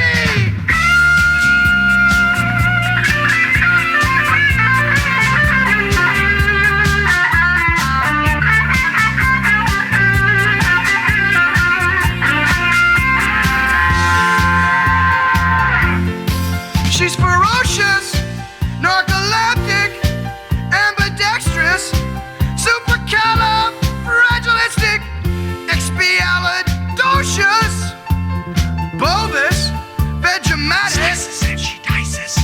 All the boys think she's a guy. She's got Marty Feldman eyes. You're so lame. You probably think the song is about you. You're so lame, yeah. Jimmy Durante's nose and Jimmy Walker's lips, Liberace's clothes, Shelley Duvall's hips. She's got Willie Nelson legs, and Nancy Reagan's spleen, Dolly Parton's lungs. She's got Leon Spinks' teeth, Bob Seger's pancreas. All the boys think she's some kind of guy. She's got Marty Feldman eyes.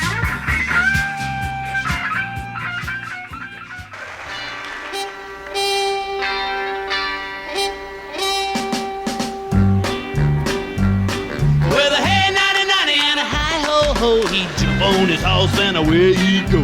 Up, big fella, up, boy, up, up and away. With shining armor and a sword by his side, he'd rip off and roar through the countryside. Arriba, arriba, woo-ha, hey. In days of old, when knights were bold, lived Sir Thanks-a-Lot of the old round table. He was brave and he was bold, and he was always willing and able to run to the rescue of a maiden in distress. Of all the knights, Daddy, he was the best. The pride of old Camelot was Sir Thanks-a-Lot.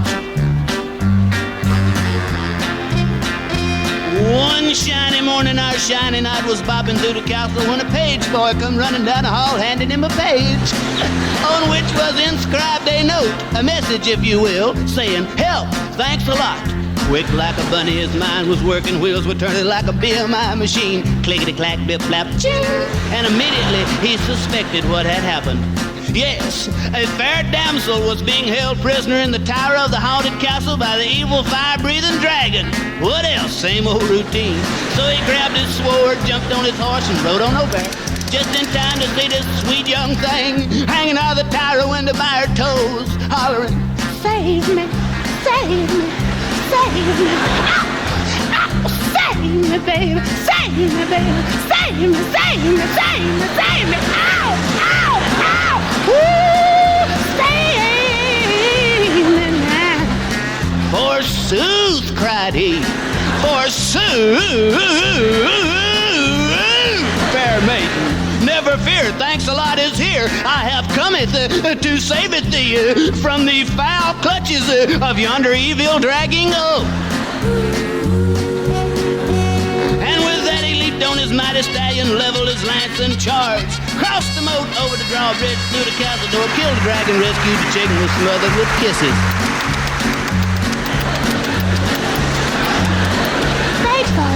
Thanks-a-lot. You're welcome. With a hey, nanny, and a hi-ho-ho, he'd jump on his horse and away he'd go.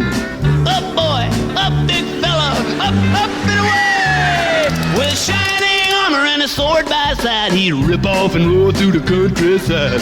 Arriba, arriba, woo-ha, hey! Stronger than dirt.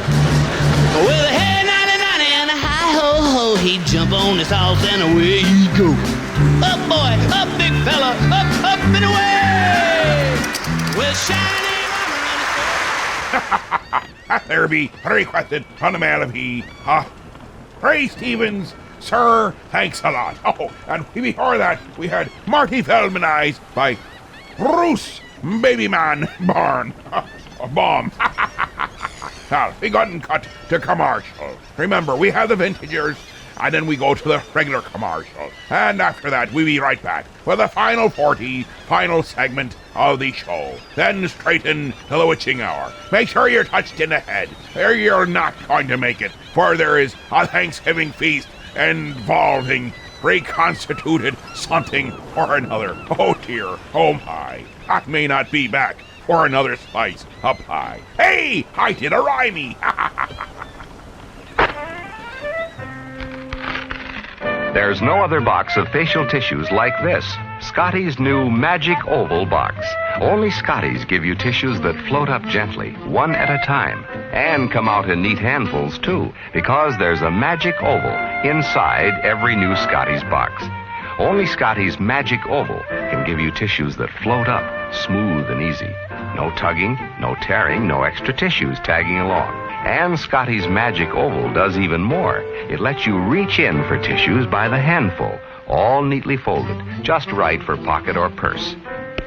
Scotty's new Magic Oval box is pretty, too. And inside, soft, strong, sneeze-proof Scotty's.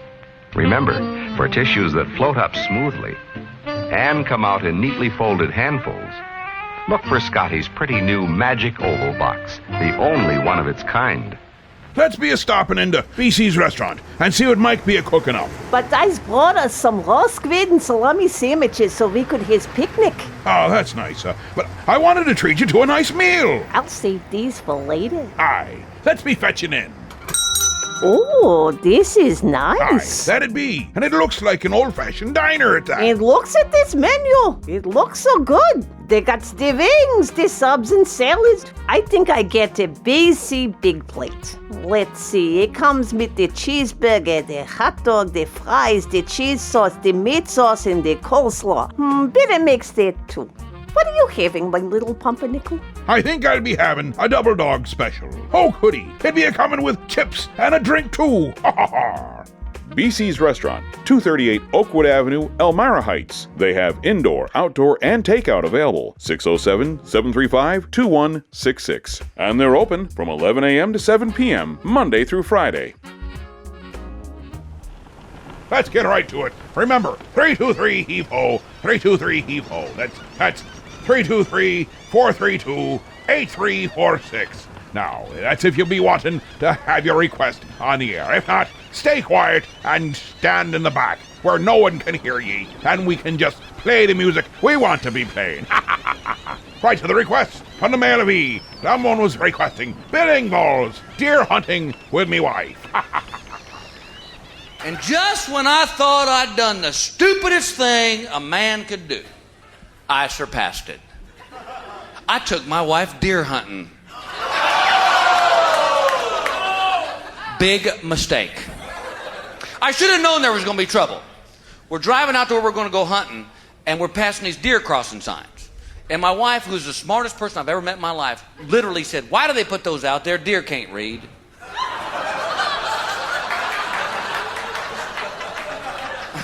No, but they do recognize pictures of themselves. Here's your sign. Let me set the scene for you.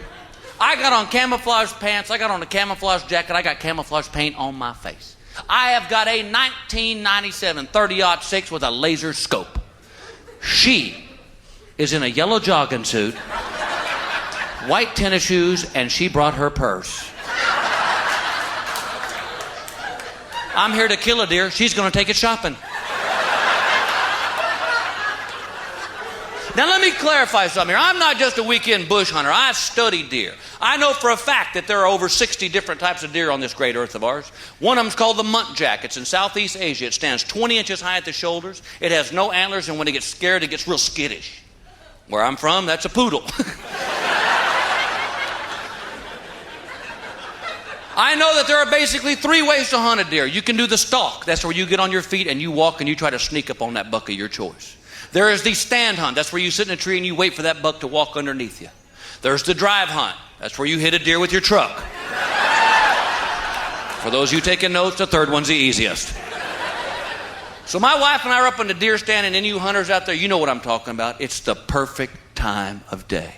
It's still morning, it's dark, it's cold. You're making steam with your breath. Off in the distance, a turkey gobbles as he wakes up for the morning. In the distance, a squirrel scampers through the dead leaves. It's the perfect time of day. It's quiet. Kinda. Because in the darkness, I keep hearing this.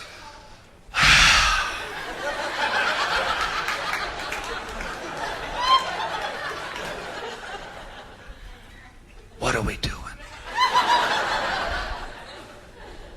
We're waiting for the deer to show up, Princess, okay?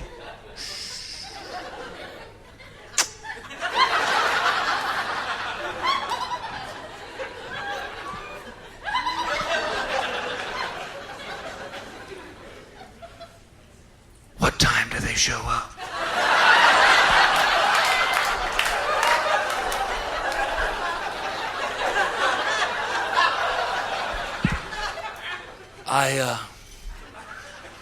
I don't know.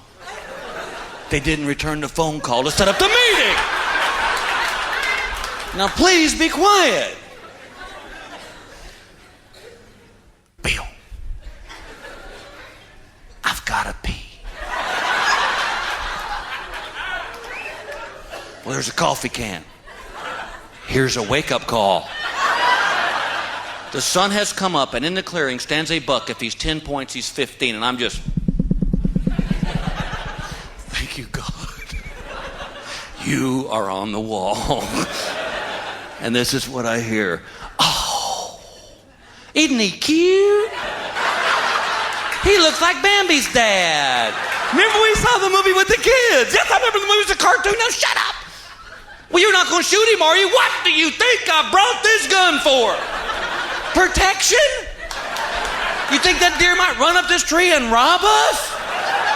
She freaks. She starts going, run, deer, run, run, run. It's the only time in my life I've ever heard a deer laugh at me. God bless you. Thank you very much for your laughter tonight. Good night.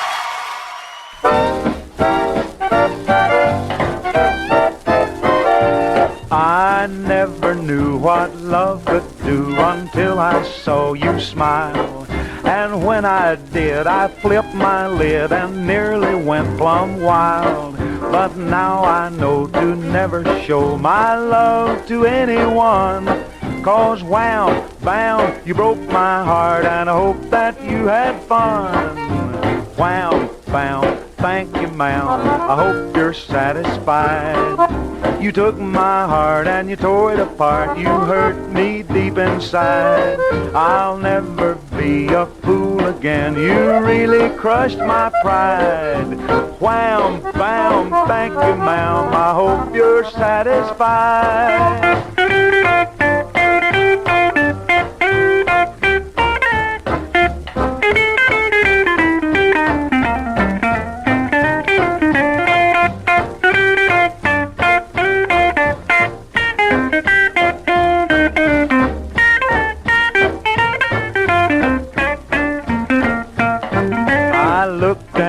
And thought I knew just how the game was played.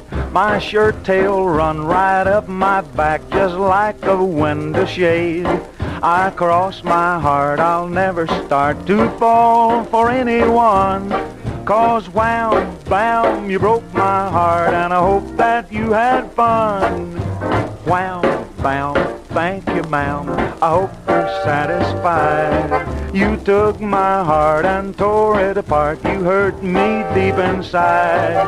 I'll never be a fool again. You really crushed my pride. Wham, bam, thank you, ma'am, and I hope you're satisfied.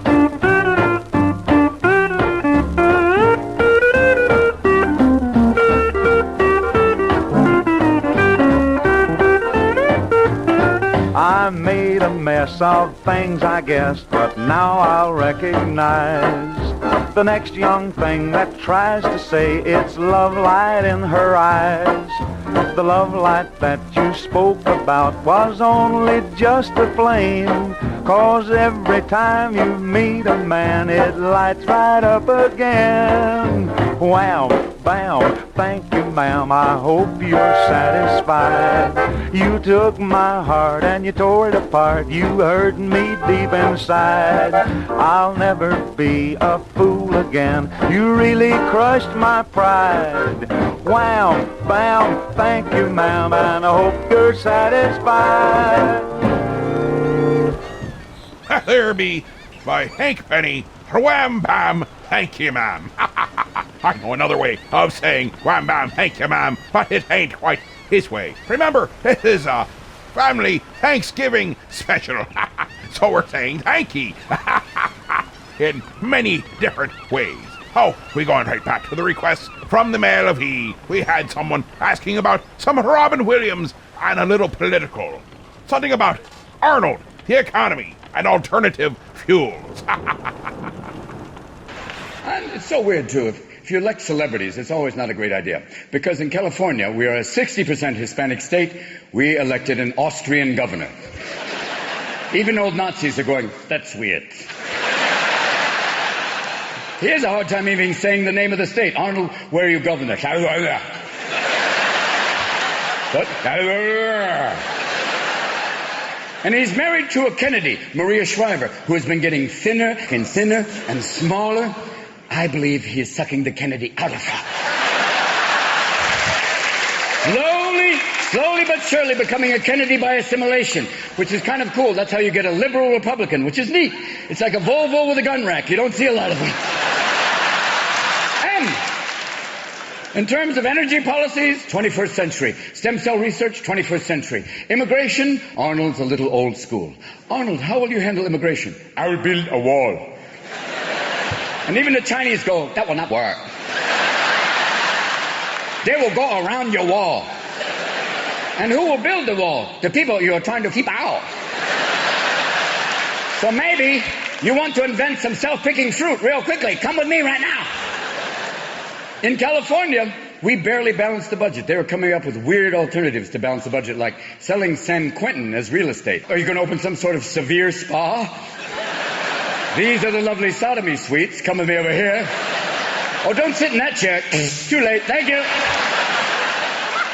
And they're going to close Guantanamo. And I go, what are you going to open there? Maybe an amusement park. We'll call it Muslim Mountain. It'll be cool. Hold the water slide, baby. Strap you to a board and send you headfirst into a pool. Good luck!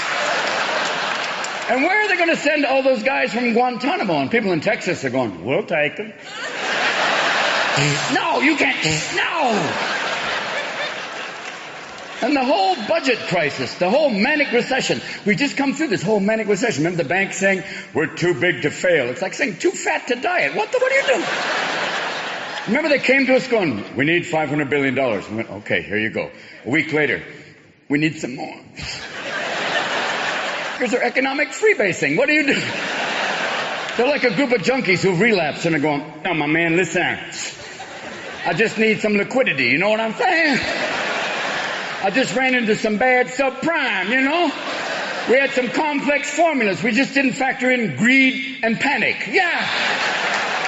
I just need $805 billion by Tuesday. I would not you again.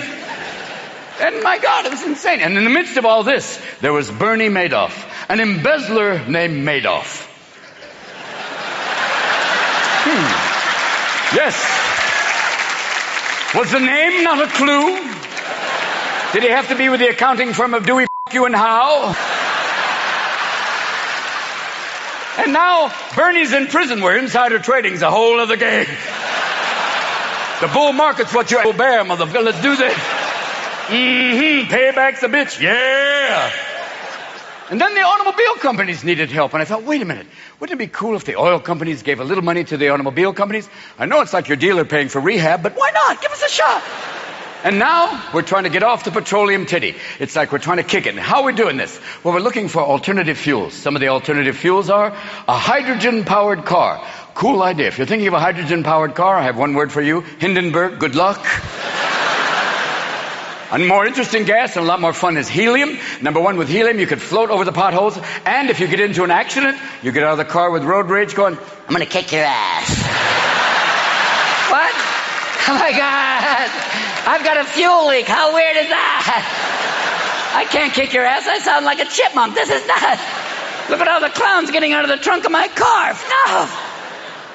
And I found another alternative fuel, and I found it by accident. I was having my morning coffee, and I had my morning coffee for two reasons. One, to kickstart my brain, but number two, and more importantly, to jumpstart my colon. More importantly. And the moment I have my morning coffee, it's like, morning, everybody. Fire in the hole! Son, open the bathroom door! I don't care if you're rubbing one out, I've got to drop a resume! Open the door! And even the dog's going, he's leaking methane! There's a dead canary in the corner, like, ugh. And I went, wait a minute. I'm leaking methane. I'm my own fuel source. How about this for a new car? The new Ford Colon. How about this? Here's the ad. Me, shirt, no pants, tube in my... Hi, I'm Robin Williams. I've just had a black bean burrito. That's right. I'm going to drive all the way from San Francisco to Washington, D.C. Yep. The hit the fan and it's powering my car. Won't you join us? Green, go brown. Come on. Come with us.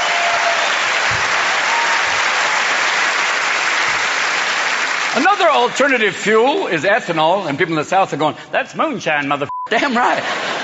And ethanol is pure grain alcohol, and no better car in the world to drive if you're an alcoholic. If you get stopped by the police, you can get out of the car going, officer, I've had a few cocktails. My car, however, is totally f***ed up. Even the GPS in the car is going, I don't know where the f*** I am. A damn tree just jumped out at me. Hey, Joe! Where are you? If you can't hear me, just say something! Where the heck am I? Oh, I remember now. I wake up in the woodshed with 2,000 empty beers. I came looking for a full one, and I must have passed out here. I crawl out through the door and I run smack into a buck. He was eating all the apples from the back of Rudy's truck. I grab him by the back legs and he drags me through the snow. But when he jumps a barbed wire fence, I have to let him go. It's the second week of deer camp, there's one more day to go. We haven't had a shaver mat since 14 days ago. The empty smile is growing and nobody got a deer. But there's only 50 weeks to go and we'll be back out here. I go crawling down the road and alley-oop comes whizzing by. For a guy that weighs 300 pounds, that oop can really fly. I take a look behind me and here comes a big black bear. If I make it back to camp, I'll have to change my underwear. A bear goes by the both of us and runs right through the door. He's breaking up the card game, it sounds just like a war. It's the second week of deer camp, there's one more day to go. We haven't had a shaver mat since 14 days ago. The empty pile is growing and nobody got a deer. But there's only 50 weeks to go and we'll be back out here. Bruno's cooking bear meat, but no one wants to eat. Cause everything that Bruno cooks smells like Mungo's feet. The poker game's still going and the beer is getting low. All around the deer camp there's a ring of yellow snow. The bucks we won in poker are the only bucks we got. We spent 2 weeks in deer camp and never fired a shot. It's the second week of deer camp, there's one more day to go. We haven't had a shaver mat since 14 days ago. The empty smile is growing and nobody got a deer. There's only 50 weeks to go and we'll be back out here. It's the second week of deer camp, there's one more day to go. We haven't had a shaver mat since 14 days ago. The empty smile is growing and nobody got a deer. Ha ha ha! That there be die hoopers with the second week of deer camp, part 2 or dos. Ha ha ha! As we get sophisticated here. Oh dear, we're getting to that time. Well, the witching hour be upon us, and I be smelling smoke and fire alarms going off. I do believe I hear Babushka getting ready to come in. Stay quiet. She may not notice us. Oh, Bubby, wait till you see the meal I's got cooking. It's gorgeous, it's beautiful, it's all natural. It's from reconstituted pureed eel and squid bits. It's beautiful. We got this sea slug tartare with the seagull squeezins. We got a nice albatross au jus dip.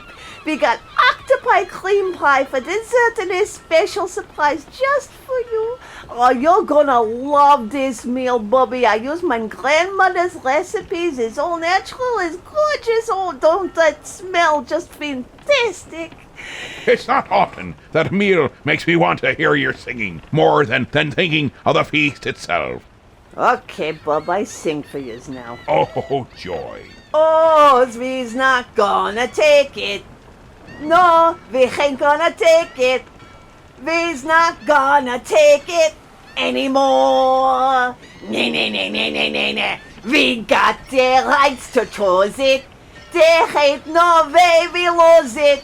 This is our life. This is our song. I swear, I be hearing dogs howling again. How is that possible? We're off to sea. There ain't no dog be out here. You don't know us. You don't belong. Nah. We's not gonna take it. No, we ain't gonna take it. We's not gonna take it anymore.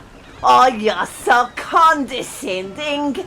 Your goal is never ending. And to think that this will be better than the meal. Not a thing from yours. Your life is tried and gated, boring and confiscated.